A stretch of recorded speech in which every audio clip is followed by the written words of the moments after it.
Bonjour à tous et bienvenue à cette vidéo sur les fractions complexes. Alors, vous n'hésitez pas au courant du vidéo pour arrêter, reculer, pour faire répéter s'il y a des choses qui ne sont pas claires. Et on se rappelle qu'on va avoir une session Zoom pour pouvoir répondre aux questions que la vidéo aurait pu apporter ou pour les exercices sur cette vidéo. Alors, pour parler de fractions complexes, on doit commencer par parler de fractions algébriques. Des fractions algébriques, c'est des fractions qui sont semblables aux fractions avec lesquelles on travaille, sauf qu'on a de l'algèbre, donc on a des x à l'intérieur de celle-ci. Comment on peut faire pour additionner ou soustraire des fractions algébriques?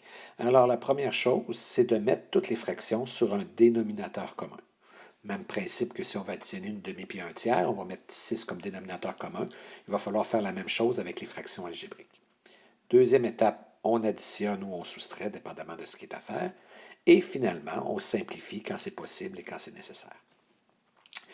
Dans notre premier exemple, ici, on a 3 sur 2x moins 1, moins x plus 1 sur 2x moins 1, plus 5x sur 2x moins 1.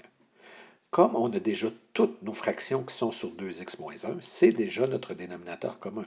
Fait qu'on pourrait se faire une grande fraction avec notre 2x moins 1. Et au numérateur, bien, on a 3. Le moins qui est avant le deuxième bloc affecte toute la fraction, donc ça va faire moins x moins 1. Puis on a plus 5x, ce qui nous donne au total 5x moins x, 4x, 3 moins 1, 4x plus 2 sur 2x moins 1. Par contre, comme dans le deuxième exemple, il arrive qu'on n'a pas le même dénominateur. C'est sûr qu'on peut toujours multiplier les deux dénominateurs, puis ça va nous donner un dénominateur commun. Sauf que quand on fait ça, souvent, on complexifie beaucoup notre fraction, puis c'est difficile après d'être capable de la simplifier à nouveau. Alors, qu'est-ce qu'on peut faire? On peut essayer de trouver le plus petit dénominateur commun. Fait que pour trouver le plus petit, si je regarde les termes constants ou les coefficients, on a un 4 et un 8. Mais un 4 et un 8, on n'est pas obligé de mettre ça sur 32 si on fait dénominateur commun. On peut mettre ça sur 8. Ensuite, on a un x3 puis un x2. C'est sûr qu'on peut mettre x5 comme dénominateur commun, mais ça va être très gros. On peut prendre toujours la plus grande puissance. On peut prendre x3. Donc, 8x3 pourrait être notre dénominateur commun. Si je pars de mon premier dénominateur, pour passer de 4x3 à 8x3, il faut que je multiplie par 2. Donc, il faut que je multiplie son numérateur par 2. Ça va me faire 2 fois x plus 1. De l'autre côté, j'ai 8x2. Pour passer de 8x2 à 8x3, j'ai multiplié par x. Donc, il faut que je multiplie par x en haut. Plus x fois 2x moins 1. Donc, au total, j'ai mon dénominateur commun qui est 8x3. Et en haut, j'ai 2x plus 2 plus 2x2 moins x. Parce qu'il faut que je multiplie le x par toute la parenthèse. Pour une réponse de 2x2, 2x moins x, ça fait plus x plus 2 sur 8x à la 3. Si j'avais pris comme dénominateur commun 32x5, ça aurait fonctionné, mais j'aurais eu une super grosse fraction et ça n'aurait pas été évident après de faire des mises en évidence en haut et en bas pour simplifier. On a un problème beaucoup plus simple à résoudre si on prend le plus petit dénominateur. Troisième exemple, si j'ai 4 sur 9x à la 4 tiers, moins 10 sur 9x à la 1 tiers. Bon, oui, c'est sûr que là, j'ai des exposants fractionnaires, mais le principe reste le même. Je dois me trouver un dénominateur commun. Donc, pour me trouver un dénominateur commun, je regarde mes coefficients. 9 et 9, ça va clairement être 9. Et si je regarde les puissances de x, j'ai un x à la 4 tiers, puis j'ai un x à la 1 tiers. Bien, tantôt, on avait un x3 puis un x2. On a pris x3, mais c'est le même principe. X à la 4 tiers, x à la 1 tiers. Je vais prendre le plus gros exposant. Je vais prendre x à la 4 tiers. Donc, ma première fraction, j'ai gardé le même dénominateur, donc je ne change rien au numérateur. La deuxième fraction, pour passer de 9x à la 1 tiers à 9x à la 4 tiers, j'ai comme multiplié par x à la 3 tiers, donc par x à la 1. Il faut que je multiplie le numérateur par x à la 1. Donc, moins 10 fois x à la 1, moins 10x. Je pourrais laisser ma réponse comme ça. Si je veux vraiment simplifier, je pourrais mettre un 2 en évidence en haut.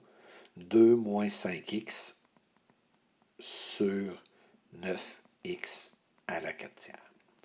Fait qu'on voit qu'il faut toujours trouver le plus petit dénominateur. Puis de cette façon-là, on a beaucoup moins de simplification à faire après. On a un 4e exemple ici. Je vais le faire au-dessus parce que je n'ai pas énormément de place. Mon premier dénominateur, c'est x plus 1, x moins 2. Mon deuxième dénominateur, c'est x moins 2. Encore une fois, je peux multiplier les deux dénominateurs, mais ça va me faire une expression beaucoup trop grosse. Ce que je peux faire, je regarde le terme x plus 1 en bas, le facteur x plus 1 en bas, je l'ai une fois à gauche, puis je ne l'ai pas à droite. Donc, je prends le plus gros exposant, je le garde une fois. Le x moins 2, je l'ai à la 1 à gauche, puis je l'ai à la 1 à droite. Donc, je peux le garder une seule fois. Pour ce qui est de la première partie, mon dénominateur, c'était x plus 1, x moins 2. C'est le même dénominateur que j'ai. Donc, je n'ai pas besoin de changer le numérateur. Pour la deuxième partie, j'étais seulement sur x moins 2. Donc, j'ai multiplié le dénominateur par x plus 1. Il faut que je multiplie le numérateur également par x plus 1. Donc, si je combine tout ça, mon dénominateur, c'est x plus 1 par x moins 2. Et mon numérateur, c'est 5x plus 3x, c'est donc 8x. Et puis c'est moins 3 plus 3, donc rien d'autre, donc 8x. Ce qui fait que j'ai 8x sur x plus 1 par x moins 2. 5e exemple. J'ai un dénominateur qui se trouve à être x2 moins 9, puis l'autre qui se trouve à être x moins 3. Oui, je peux multiplier les deux dénominateurs ensemble, mais si je commençais par factoriser le premier, j'ai x2 plus 1, puis x2 moins 9, c'est une différence de carré, c'est x moins 3 par x plus 3. Ma deuxième fraction, c'est 5 sur x moins 3. Fait que je vois que le facteur x moins 3 revient dans les deux. Quand je fais mon dénominateur commun, j'ai le x moins 3 qui est une fois dans chacun, donc je peux le réécrire une seule fois. J'ai le x plus 3 qui est à la 1 d'un côté puis qu'il n'y en a pas de l'autre. Je peux l'écrire encore une seule fois.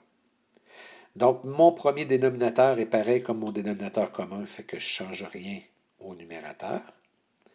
Ma deuxième partie était seulement sur x moins 3. Maintenant, j'ai rajouté un facteur x plus 3, donc il faut que je la multiplie par x plus 3. Ce qui fait qu'en haut, j'ai x2 moins 5x. J'ai plus 1 moins 15, donc moins 14. En bas, je peux laisser x moins 3, x plus 3, ou, comme on avait vu au début, c'est la même chose qu'x2 moins 9. Donc, c'est important d'essayer de toujours prendre le plus petit dénominateur. Et vous allez voir, surtout dans notre deuxième cours l'hiver prochain, où on fait des fractions partielles, puis on a beaucoup de multiplications de fractions algébriques, c'est essentiel de prendre le plus petit dénominateur. Je vous laisse faire l'exemple 5, donc vous pouvez arrêter le vidéo puis aller le faire. Les réponses sont marquées dans le bas. Normalement, je les aurais cachées avant que vous le fassiez, mais en mettant mon document PDF, je ne peux pas le faire. Donc, arrêtez le vidéo, faites le problème et on espère que vous allez être capable d'arriver à la bonne réponse. J'espère effectivement que ça l'a bien été. Alors maintenant, on peut poursuivre avec notre 6e exemple. Ça va arriver souvent des choses comme ça où j'ai des dénominateurs qui ont l'air bizarres un peu avec un autre numérateur qui est bizarre, mais il y a la magie des mathématiques qui opère souvent. Donc, même principe, je veux avoir un dénominateur commun. Mon premier dénominateur, c'est x2 plus 1 à la 1 tiers, puis mon deuxième, c'est 3. J'ai absolument rien en commun. Donc, mon dénominateur commun, ça va être 3 fois x plus 1 à la 1 tiers. Je n'étais pas obligé de mettre le 3 en avant, c'est juste que par tradition en mathématiques, on commence par les constantes. La première fraction étant sur x plus 1 à la 1 tiers, on a multiplié en bas par 3, il faut qu'on multiplie en haut par 3. 2 fois 3, ça va faire 6. Ma deuxième fraction était sur 3, donc on a multiplié par bas par x plus 1 à la 1 tiers. Il faut multiplier en haut par x plus 1 à la 1 tiers. Mais x plus 1 à la 2 tiers fois x plus 1 à la 1 tiers, on additionne les exposants. 2 tiers plus 1 tiers, ça fait 3 tiers, donc ça fait 1.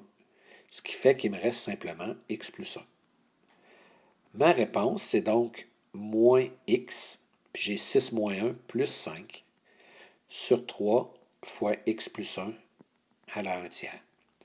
Donc, l'exposant fractionnaire qu'on avait au numérateur, grâce à notre dénominateur commun, s'est trouvé à disparaître.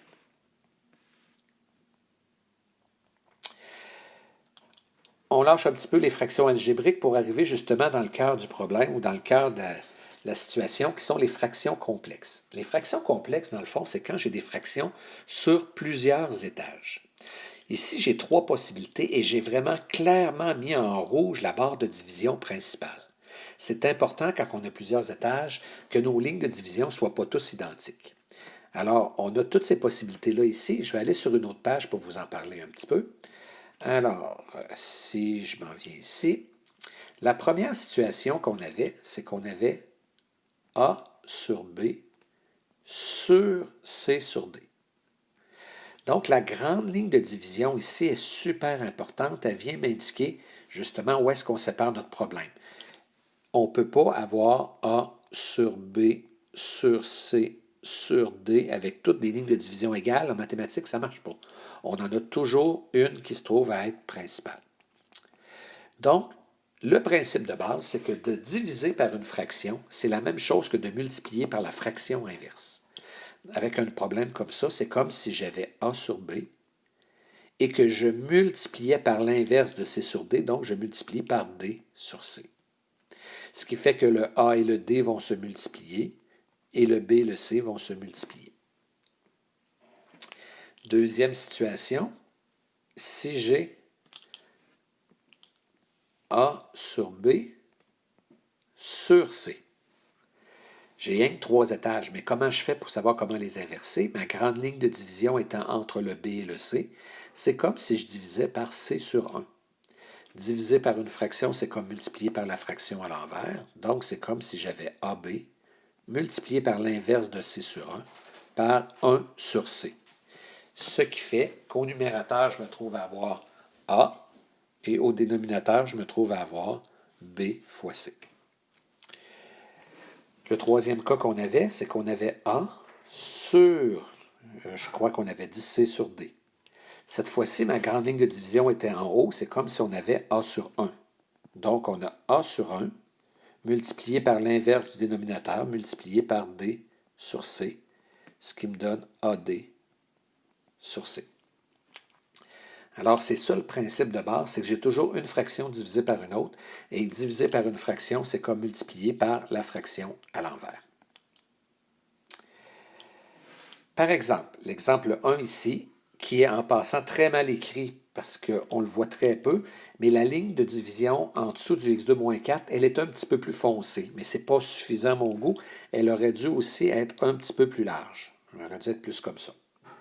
Donc, j'ai une fraction en haut qui est 2 sur x2 moins 4, divisé par une autre fraction. Donc, on peut multiplier par la fraction inverse. On va multiplier par x plus 2 sur 3. Je peux effectivement faire les multiplications tout de suite, mais x2 moins 4, c'est une différence de carré. Je pourrais aussi dire que c'est 2 sur x moins 2 par x plus 2, et que ça va être multiplié par x plus 2 sur 3. Mais comme c'est multiplié, je peux faire des simplifications. Le x plus 2 d'en haut peut se simplifier avec le x plus 2 d'en bas, ce qui me donne comme réponse 2 sur 3 fois x moins 2. Fait qu'on avait une fraction qui était sur 4 étages, qu'on est quand même capable relativement facilement de ramener sur 2 étages.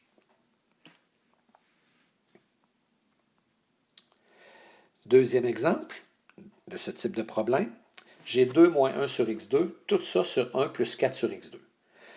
Avant d'être capable de multiplier par l'inverse, il faut toujours que j'aie une seule belle fraction en haut, puis une seule belle fraction en bas.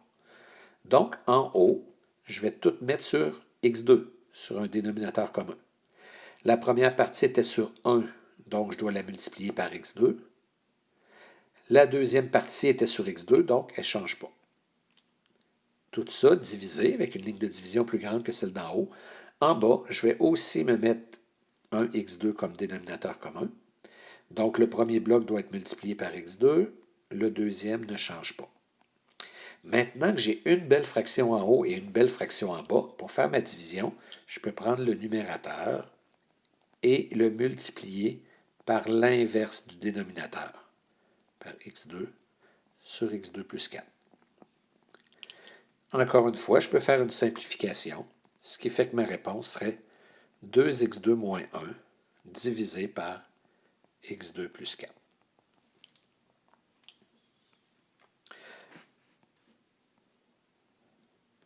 Encore une fois, c'est à vous de travailler un petit peu. Donc, vous avez une autre fraction ici, complexe, que vous devez mettre sur une seule fraction. Donc, on va commencer par se faire une belle fraction en haut, une belle fraction en bas, multipliée par l'inverse, puis ensuite, on va faire les simplifications qu'on peut. Vous ne vous gênez pas pour écouter à nouveau la vidéo si jamais ce n'est pas clair, pour faire des arrêts, pour prendre votre temps pour faire les exercices. Et je vous envoie toutes les autres informations par Mio. Alors, je vous remercie beaucoup de votre attention et je vous souhaite une bonne fin de journée.